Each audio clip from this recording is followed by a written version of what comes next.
उत्पत्ति ग्रंथ अध्याय 45। यूसुफ का अपना परिचय देना। अब यूसुफ अपने परिचरों के सामने अपने को वश में नहीं रख सका और पुकार कर उनसे बोला, सब के सब बाहर जाओ। तो वहां कोई और व्यक्ति नहीं था। जब यूसुफ ने अपने भाइयों को अपना परिचय दिया, किंतु वह इतने जोर से रोने लगा कि मिस्रियों ने उसका रोना सुन लिया और फिरौन के महल में भी इसकी खबर पहुंच गई। यूसुफ ने अपने भाइयों से कहा, मैं यूसुफ हूं, क्या मेरे पिताजी अब तक जीवित हैं? उसके भाई यूसुफ को देखकर इतने घबरा गए कि वे उत्तर में एक शब्द भी नहीं बोल सके।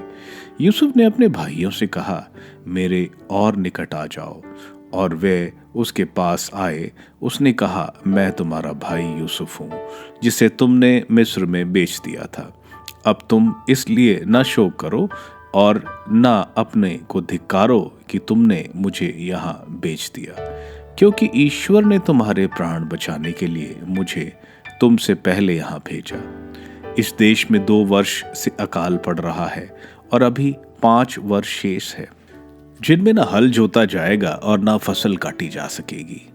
किंतु ईश्वर ने तुम्हारे पहले ही मुझे भेज दिया था, जिससे देश में तुम्हारे लिए अन्न सुरक्षित रहे और बहुत से लोग के प्राण बच सकें। तुमने मुझे यहाँ नहीं भेजा, स्वयं ईश्वर ने भेजा।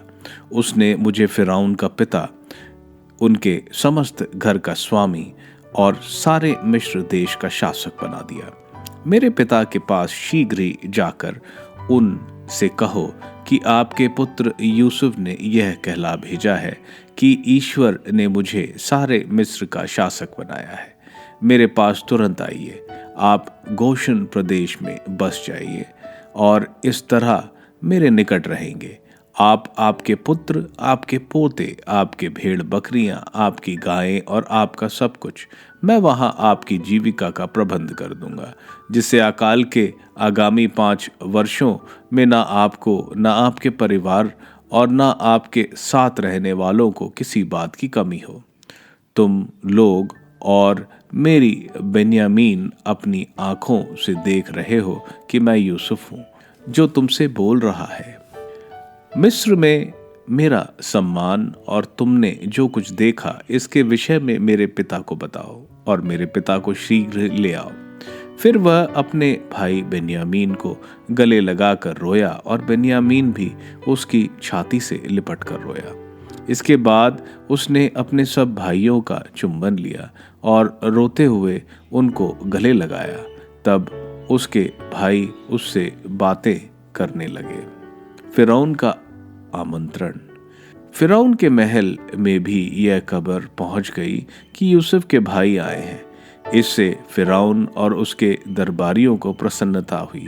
फिरौन ने यूसुफ से कहा, अपने भाइयों से कहो कि अपने पशुओं को लाद कर कानान देश वापस जाओ।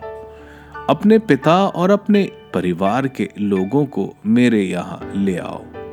मैं तुम्हें मिस्र देश की अच्छी से अच्छी चीजें दूंगा और तुम्हें देश की अच्छी से अच्छी चीजें खाने को मिलेंगी। उन्हें यह भी आदेश दो कि अपने बाल बच्चों और पत्नियों के लिए मिस्र देश से कुछ गाड़ियां लेते जाओ और अपने पिता के साथ आ जाओ।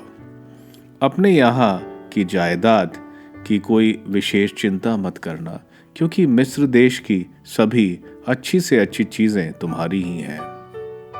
भाइयों का स्वदेश गमन। इज़राइल के पुत्रों ने ऐसा ही किया। फिरौन की आज्ञा मिलने पर यूसुफ ने उन्हें गाड़ियां दी और उन्हें रास्ते के लिए रसद भी दिया। फिर उसने सबको एक एक नया वस्त्र दिया, परंतु बेन्यामीन को उसने 300 चांदी के शेकल और 5 नए वस्त्र दिए। उसने अपने पिता के लिए मिस्र की अच्छी से अच्छी चीजों से लदे हुए 10 गधे और अपने पिता की यात्रा के लिए अनाज और रसद की लदी 10 गाड़ियां भेजी।